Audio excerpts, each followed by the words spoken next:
Dear electronics lovers, welcome back to basic electronics series. Operational amplifier हमने already introduce कर लिया था और आज हम देखेंगे प्रैक्टिकल और आइडियल ऑप एम्प क्या होता है, कैसा दिखता है, इसका डायग्राम बनाएंगे, सिंबल को भी समझने की कोशिश करेंगे। Right, so let us recall one fact that operational amplifier is essentially a voltage controlled voltage source. ठीक है, ये वोल्टेज कंट्रोल वोल्टेज सोर्स का एक नेटवर्क डायग्राम ऐसा दिखता है। सो इसको मैं बार बार रिकॉल कराना चाहता हूँ so that the things will be simpler while dealing the concepts of op amp। ठीक है, तो देखिए वोल्टेज जब भी आप इनपुट में देते हो तो अपने वो खुद के रेजिस्टेंस, जो इसका खुद का रेजिस्टेंस है, सोर्स रेजिस्टेंस RS के थ्रू गुजरते हुए आपके जो डिवाइस है, पर्टिकुलरली जो डिवाइस है डील कर रहे उस पे पहुंचता है, उसके इनपुट पे पहुंचता है, इसलिए उसका अपना एक इनपुट इंपेडेंस होता है जिसको RI से लिखते हैं। और मैंने ऑलरेडी समझा दिया बात कि जितना ज़्यादा ये RI होगा उतना ही ज़्यादा वोल्टेज सोर्स का एक पार्ट यहाँ मिलेगा। Higher will be this RI, the higher will be Vin, and Vin आप चाहते हैं मैक्सिमाइज करना। ठीक है, तो एक अजम्पशन करो कि अगर ये RI की वैल्यू इनफाइनाइट होगी then only 100% of this voltage will be appearing here, और you can say in a turn कि ये जो वोल्टेज है वो चाहते हो कि 100% यहाँ अवेलेबल हो तो इसकी वैल्यू इन्फानाइट रखनी पड़ेगी, और इन्फानाइट का मतलब ओपन सर्किट रखना पड़ेगा। तो वो आइडियलिटी की कंडीशन होगी, बट प्रैक्टिकली तो ये ओपन सर्किट या इन्फानाइट नहीं हो सकता, but as much as high possible एक प्रैक्टिकल जब हम बात करेंगे तो इसको दिखाएंगे, और जब आइडियल बात करेंगे तो इसको ओपन सर्किट की सेंस में ट्रीट किया जाएगा। और गेन भी हमारा प्रैक्टिकली इनफाइनाइट होना चाहिए।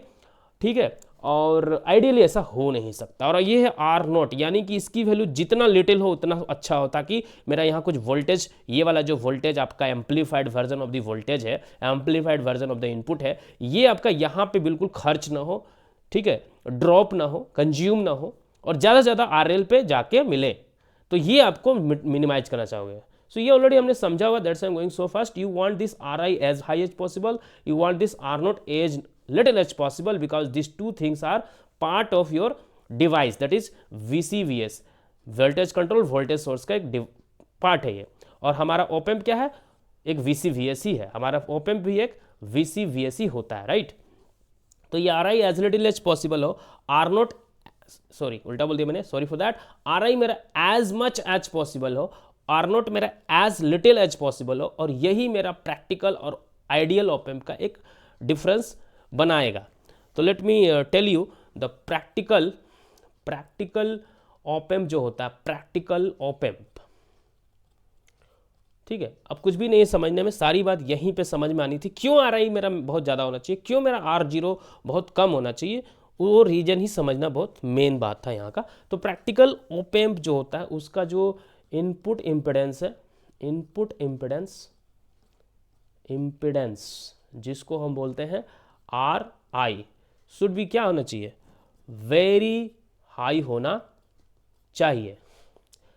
प्रैक्टिकली तो हाई रख सकते हैं, इन्फिनिट नहीं रख सकते हैं। आउटपुट इम्पिडेंस जो होगा, आउटपुट इम्पिडेंस जो होगा, आउटपुट इम्पिडेंस यानी कि R0 वो आपका वेरी लो होना चाहिए।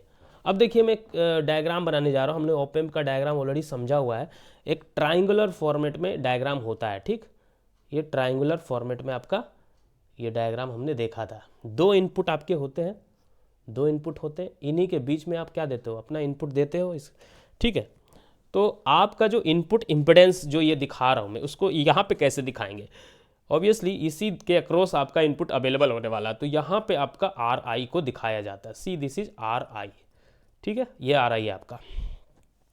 एक आपका टर्मिनल नॉन इन्वर्टिंग होता है, एक इन्वर्टिंग होता है, तो ऐसे प्लस माइनस आप लिख सकते हो।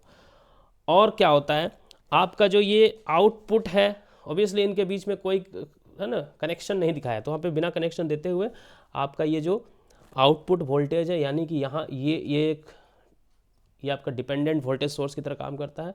इस पर आपका Vin, यानी कि यहाँ पे जो Vin आप Vin दोगे, ऑब्वियसली कोई रेजिस्टेंस नहीं, तो डायरेक्ट जो यहाँ पे Vin दोगे वही Vin अपीयर होगा, तो वो उसी से AVI मैंने लिखा।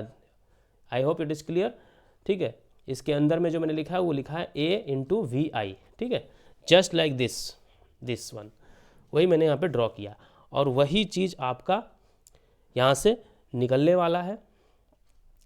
ठीक है, और एक कुछ इसका कुछ रेजिस्टेंस होगा। ये रेजिस्टेंस जो लिख रहा हूँ ये मेरा है R नोड, यानी कि जो वोल्टेज यहाँ पे अवेलेबल है वहाँ पे कुछ ड्रॉप होगा, उसके बाद जो बचा हुआ वोल्टेज है वो आपका एज एन आउटपुट मिलेगा।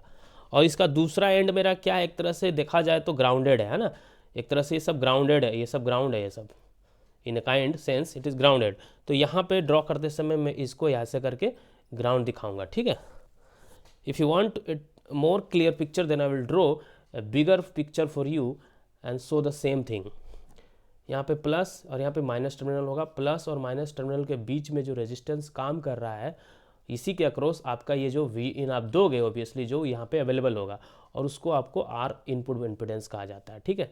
इसको एज ए सर्किल भी आप दिखा सकते हो, गेन इनटू द वोल्टेज इन, जो वोल्टेज इन यहाँ पे दे रहे हो वही अपीयर हो रहा है यहाँ पे ऑब्वियसली वोल्टेज इन, और यहाँ से सॉरी नॉट डायरेक्टली यहाँ पे आपका एक रेजिस्टेंस आप यहाँ दिखाओगे, क्योंकि आपका जो आउटपुट वोल्टेज एक तरह से यही बना है, वो कुछ वोल्टेज के कुछ रेजिस्टेंस के माध्यम से आपका आउटपुट मिलेगा। This is your output resistance, this is your input, और ये आपका एक तरह से ग्राउंडेड रहेगा।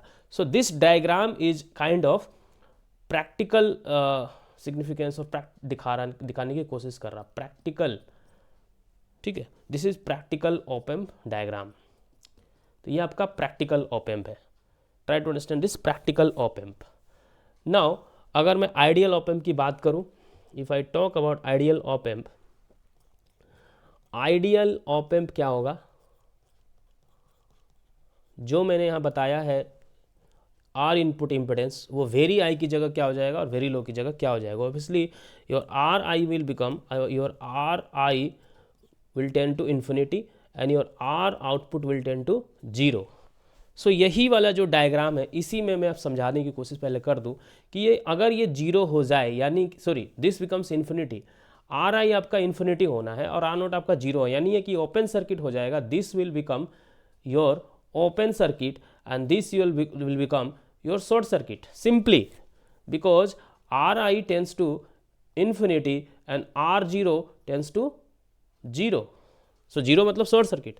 तो for you I am going to draw this, let me draw this, एक बड़ा ट्राइंगल बना देता हूँ सो दैट क्लैरिटी दिखाई दे। यहाँ प्लस यहाँ माइनस, दो टर्मिनल होंगे और मेरा यहाँ पे वीन में दूंगा वही वीन। अब यहाँ पे और यहाँ पे जो मेरा इनपुट इम्पिडेंस था वो उसको ओपन सर्किट कर दिया मैंने। I have open this, I am showing this is an open circuit. और ऑब्वियसली ये गेन तो दिखाऊंगा मैं, ए वी इन का जो गेन वो रहेगा ही। यहाँ पे एक रेजिस्टेंस मैंने दिखाया था, see this resistance is now short circuited, तो डायरेक्टली मैं आउटपुट लेने वाला हूँ यहाँ पे, और ये ऑब्वियसली अर्थ रहेगा तो अर्थ दिखा दूंगा। So this is a kind of ideal op amp, ठीक है। ये आइडियल ऑप एम्प को शो करता है, ये आइडियल ऑप एम्प को इम्प्लाई करता है, राइट। तो सी दिस यहाँ पे मैंने जो दिखाया है नाउ, ये जो है काइंड ऑफ दिख रहा है साफ साफ कि यहाँ पे ओपन सर्किट का एक सिचुएशन नज़र आ रहा है और यहाँ पे एक शॉर्ट सर्किट का एक सिचुएशन नज़र आ रहा। तो जब भी आपसे आइडियल ऑप एम्प की बात की जाए, जब भी आपसे आइडियल ऑप एम्प की बात की, it will look something like this, it will look something like this. और आपसे जब भी प्रैक्टिकल ऑप एम्प की बात की जाएगी, it will look something like this. So because of simply input impedance and output impedance, this difference is existing. We have two different diagrams of op amp, ठीक है। और मोस्टली हम ideal op amp को ठीक है imagine करेंगे, consider करेंगे और अपने सर्किट डायग्राम्स को डील करेंगे, जो भी एनालिसिस है उसको डील करेंगे, right. So before we move to the virtual ground concept where actually will be using the concept of this ideal op amp and hence ideal op amp के parameter को भी समझेंगे। बट एक parameter हमारा slew rate भी इसमें include होने वाला, that's why I will introduce this parameter slew rate in another class, and after that we would have known every parameter of an operational amplifier like input impedance, output impedance, gain, even bandwidth we already know, slew rate will be known, हम जान चुके रहेंगे। उसके बाद virtual ground concept समझ चुके रहेंगे, तो everything will be understood. And after that हमारा जितने भी कन्फिग्रेशंस है, सेटअप्स है, टोपोलॉजी है, कनेक्शन है, सब धीरे धीरे समझ जाएंगे। I hope this class was useful to you. In next class will deal with slew rate. Thank you so much.